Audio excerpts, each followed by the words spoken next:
Morning student class 10 good morning बच्चों। पहले हमने पढ़ा था सूरदास के पर नेताजी का चश्मा और रचना के आधार पर वाक्य। अब हम पढ़ेंगे आगे के हमारे सिलेबस का पाठ्यक्रम का तुलसीदास सूर्यकांत त्रिपाठी निराला बाल गोविंद भगत और वाच्य हम अब पढ़ेंगे। ये हमारे आगे का सिलेबस। तो उसमें हम सबसे पहले पढ़ेंगे तुलसीदास द्वारा लिखित रामायण का एक भाग है राम लक्ष्मण परशुराम संवाद। तो बच्चों सबसे पहले पढ़ते हम सबसे पहले जानकारी प्राप्त करते हैं तुलसीदास के बारे में। तुलसीदास कौन थे? तुलसीदास का जीवन परिचय, उनकी रचनाएं आदि के बारे में। तुलसीदास महान कवि थे। इनका जन्म उत्तर प्रदेश में हुआ था। इनका जन्म उत्तर प्रदेश में सन 1532 में हुआ था और इनकी मृत्यु 1623 में काशी में हुई। इनकी माता का नाम तुलसी देवी था और पिता का नाम आत्माराम दुबे। उनकी पत्नी का नाम रत्नावली देवी था। पत्नी की ही प्रेरणा से ये राम भक्ति के अंदर लीन हुए थे। पत्नी से ही प्रेरणा प्राप्त करके इन्होंने राम भक्ति की थी। इनकी रचनाएं, इनकी बहुत सी प्रसिद्ध रचनाएं हैं रामचरितमानस, हनुमान बाबू और नीति श्लोकों की आदि रचनाएं इन्होंने लिखी थी। कुछ रचनाएं इनकी ब्रज भाषा में हैं और कुछ इनकी अवधी भाषा में। रामचरितमानस अवधी भाषा में है, जिसमें बच्चों इन्होंने दोहा, चौपाई, सोरठा आदि छंदों का प्रयोग किया है। इनके काव्य में अनुप्रास, उपमा, रूपक आदि बहुत सारे अलंकारों का प्रयोग उत्प्रेक्षा आदि का हुआ है। इन्होंने विनय पत्रिका भी लिखी थी जो ब्रज भाषा में थी। अब हम ये जानते हैं सबसे पहले कि रामायण के बारे में। तो रामायण आज से 3000 साल पहले, 3000 वर्ष पहले महर्षि वाल्मीकि ने लिखी थी, जो कि संस्कृत भाषा में उन्होंने लिखी थी। महर्षि वाल्मीकि को बच्चों आदि कवि के नाम से भी जानते हैं। अब उन्हें आदि कवि के नाम से क्यों जानते हैं? इसलिए जानते हैं क्योंकि उन्होंने ये रामायण राम जन्म के भी बहुत पहले ही लिखी थी और उसमें उन्होंने जो घटनाएं लिखी थी, जो घटनाएं लिखी थी वो सब बाद में घटित हुई थी, इसलिए उन्हें आदि कवि भी कहते हैं। वो रामायण बच्चों इतनी क्लिष्ट भाषा में थी, मतलब ऐसी संस्कृत भाषा में थी जो कोई भी आसानी से नहीं समझ सकता था। जैसे हम अभी संस्कृत की पुस्तक पढ़ते हैं उसमें वैसी भाषा नहीं होती है, वो बहुत सरल संस्कृत है। उनकी संस्कृत ऐसी वैदिक भाषा की संस्कृत थी जिसको बड़े बड़े विद्वान ऋषि मुनि ही समझ सकते थे। तो ऐसी रामायण को साधारण लोग नहीं समझ सकते थे, इसलिए समय समय पर अलग अलग भाषाओं में इसका रूपांतरण होता रहा। जैसे मलयालम में, उर्दू में, इस तरह से बहुत सी भाषा में रामायण का अनुवाद हुआ। फिर 16वीं शताब्दी के अंत में तुलसीदास जी ने रामचरितमानस नाम से अवधी भाषा में ये रामायण लिखी थी। उसी का हम इस रामायण के अंदर 7 कांड है। बालकांड, अयोध्या कांड, अरण्य कांड, किष्किंधा कांड, सुंदर कांड, लंका कांड और उत्तर कांड। तो आज हम जो पढ़ने जा रहे हैं बच्चों, ये बालकांड से लिया हुआ है। राम लक्ष्मण परशुराम संवाद बालकांड से लिया हुआ। तो इसमें जब राम, लक्ष्मण, भरत, शत्रुघ्न चारों भाई जब अपनी शिक्षा प्राप्त करके वापस अयोध्या आते हैं, तो उसी समय मुनि विश्वामित्र वहाँ पर अयोध्या में राजा दशरथ के पास में उनके दोनों राजकुमारों राम और लक्ष्मण को मांगने के लिए आ जाते थे। वो इसलिए आते हैं बच्चों क्योंकि वो हमारे देश के उत्थान के लिए, मानव के उत्थान के लिए जो यज्ञ करते हैं, उस यज्ञ में राक्षस विघ्न पहुंचाते हैं, वो आकाश मार्ग से आते और उनके यज्ञ को भंग करते थे। इसलिए वो वहाँ पर राम और लक्ष्मण को उन राक्षसों का संहार करने के लिए लेने आए।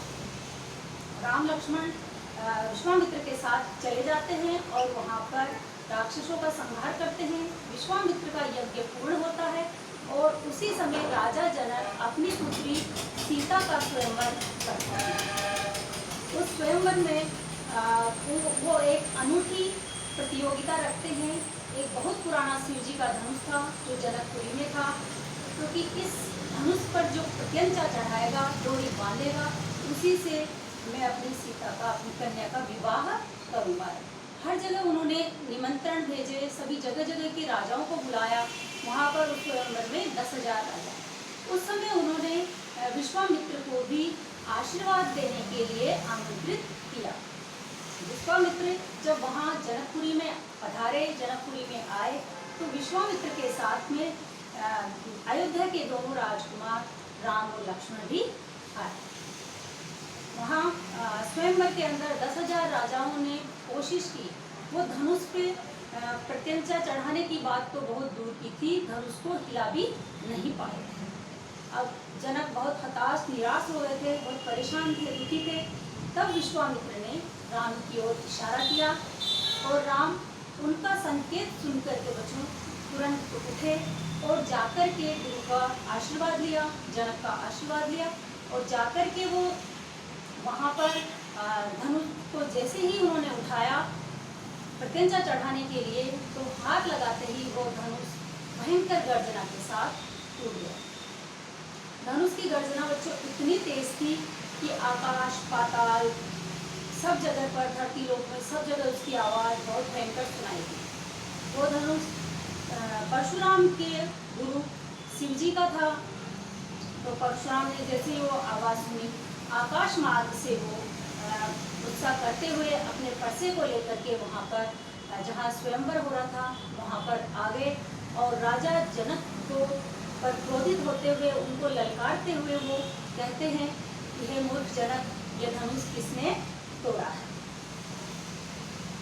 तब श्री राम बड़े ही विनम्र शब्दों में उनसे बोलते हैं कि आपके इस शिव जी के धनुष को, आपके गुरु के धनुष को भंग करने वाला, तोड़ने वाला आपका ही कोई सेवक।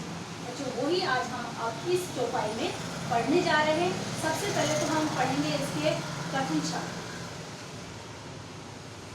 सबसे पहले है नाग। नाग का मतलब होता है बच्चों स्वामी। शंभुधनु शिव जी के धनुष को भंजनिहारा तोड़ने वाला, कोई ही होगा, केऊ कोई।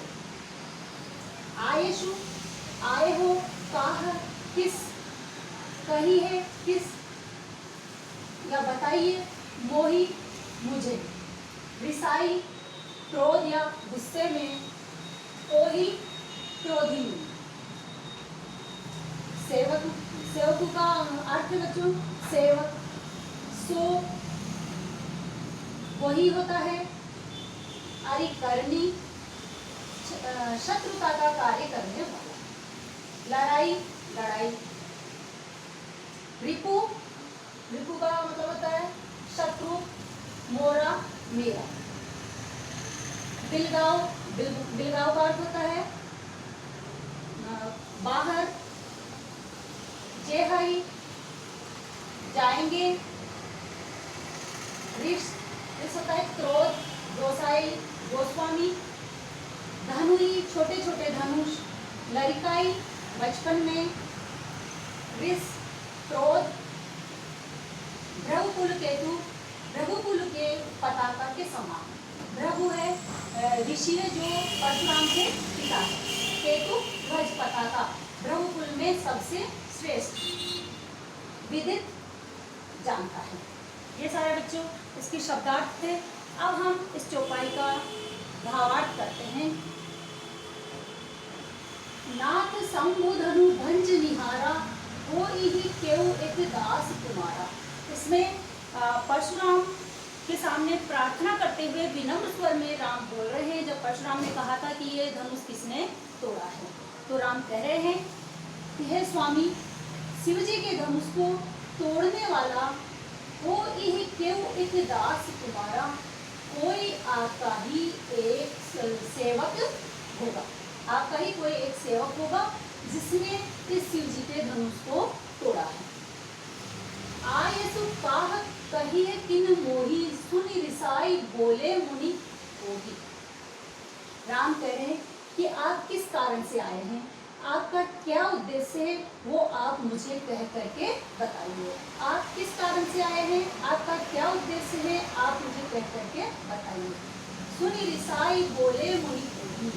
राम की यह बात सुन करके गुस्से में आकर के क्रोधी मुनि परशुराम बोले। जब राम ने ये कहा कि कोई आपका ही सेवक है, ये बात सुनकर के अत्यधिक क्रोधित होकर के मुनि परशुराम गुस्से में आकर के बच्चों बोलते हैं। परशुराम बोलते हैं कि सेवक सो जो करे सेवकाई, कि सेवक वही होता है जो सेवा करता है। सेवक कौन होता है, वही होता है जो सेवा करता है।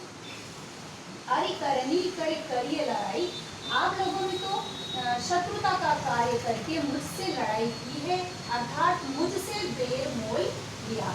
अरे करनी करे करिए लड़ाई, आपने तो शत्रुता का काम करके मुझसे बेर मोल लिया है।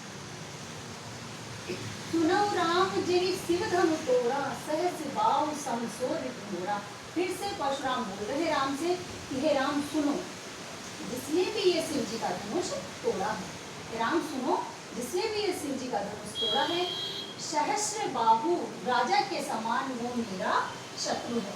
तो बच्चों सहस्त्रबाहु राजा इनके बहुत बड़े शत्रु थे और इन्होंने परशुराम ने उनकी हजारों, सहस्त्रबाहु का मतलब होता है हजारों भुजाएं, तो उनके हजारों भुजाएं थी, हजारों हाथ थे, उन हजारों भुजाओं को तोड़ करके उनका अंत किया था।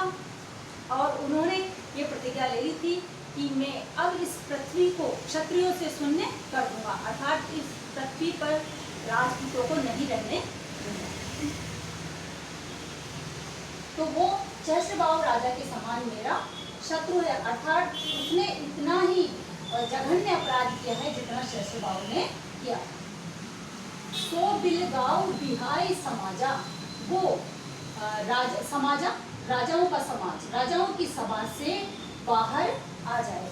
जिसने इस धनुष को तोड़ा है वो जो जितने भी राजा यहाँ बैठे हैं उन राजाओं की सभा से बाहर आ जाए।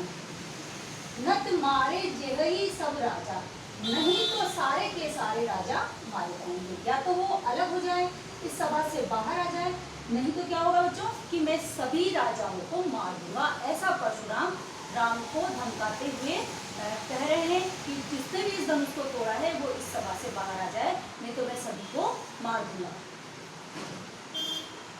सुनि मुनि बचन लखन मुस्काने, बोले परस धरई अवमाने। अब मुनि की बात सुनकर के राम तो चुपचाप थे, लेकिन लक्ष्मण उनकी बात सुनकर के व्यंग पूर्ण मंद मंद मुस्काने लगे। सुनि मुनि वचन लखन मुस्काने, मुनि परशुराम के वचन सुनकर के लक्ष्मण मुस्काने लगे। बोले परशु धरई अवमाने, और परशु को धारण करने वाले परशुराम की अवमाने का अपमान करते हुए बोले कि जो बात परशुराम ने कही उस बात को वो मुस्काने लगे और उनका अपमान करते हुए बोले। बहु धनु ही तोरी लरिकाई, कबहु न असिरिस कीन गोसाई। तो वो उनसे कह रहे हैं कि हे गोस्वामी, हे तुलसीदास जी के द्वारा रचित इसमें वो कह रहे हैं कि हे गोस्वामी, हे परशुराम जी, हमने बचपन में ऐसी बहुत से धनुइयाँ तोड़ी है। धनुइयाँ छोटी छोटी धनुष जो बच्चे खेल खेल में तोड़ देते हैं, ऐसे धनुष हमने बचपन में बहुत से तोड़े हैं। हे गोसाई, हे परशुराम, तब तो आपने बिल्कुल भी क्रोध नहीं किया, बिल्कुल भी आप हम पर नाराज नहीं हुए। ऐसा लक्ष्मण ने व्यंग करते हुए उनसे कहा। बहु धनु ही तोरी लरिकाई, कबहु न असिरिस कीन गोसाई। परशुराम जी, आज आप जितना क्रोध कर रहे हैं, ऐसा क्रोध आपने कभी हमें बचपन में धनुष तोड़ने पर हमारे ऊपर नहीं किया। यही धनु पर ममता के ही हेतु, सुनि रिसाई कह रघुकुल केतु। और लक्ष्मण ये भी कह रहे हैं कि इस धनुष पर आपकी इतनी ममता क्यों है, इतना प्रेम क्यों है, आप इस धनुष से इतना स्नेह क्यों करते हैं।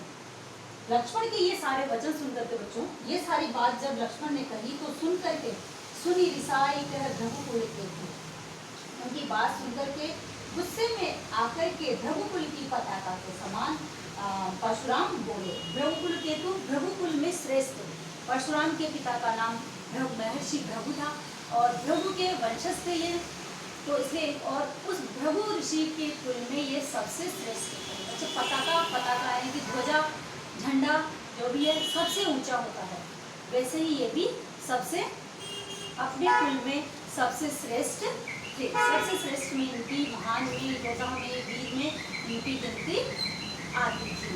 तो ये उनकी बात सुन करके लक्ष्मण की गुस्से में आकर के कहते हैं, रे नृप बालक काल बस बोलत तो ही न संभार, कि हे राजा के पुत्र तुम काल के वशीभूत हो गए हो, तुम्हारा काल आ गया है, इसलिए तुम अपनी वाणी को संभाल करके नहीं बोल रहे हो, अर्थात तुम सोच समझ करके कोई बात नहीं कह रहे हो, क्योंकि तुम काल के वशीभूत हो गए हो, अब तुम्हारी मृत्यु निश्चित है। ऐसा परशुराम बच्चों लक्ष्मण से कह रहे हैं। धनु ही सम त्रिपुरारी धनु विदित सकल संसार, कि तुम इस धनुष के बारे में ऐसा कह रहे हो, इसके बारे में सारा संसार जानता है कि ये धनुष भगवान शिव जी, त्रिपुरारी होता है शिव जी के धनुष के समान है, उनके धनुष के बराबर है, इसके बारे में सारा संसार जानता है, और तुम इस धनुष को तुच्छ और मामूली समझ रहे हो, छोटे छोटे धनुइयों से, छोटे छोटे धनुष से इसकी तुलना कर रहे हो।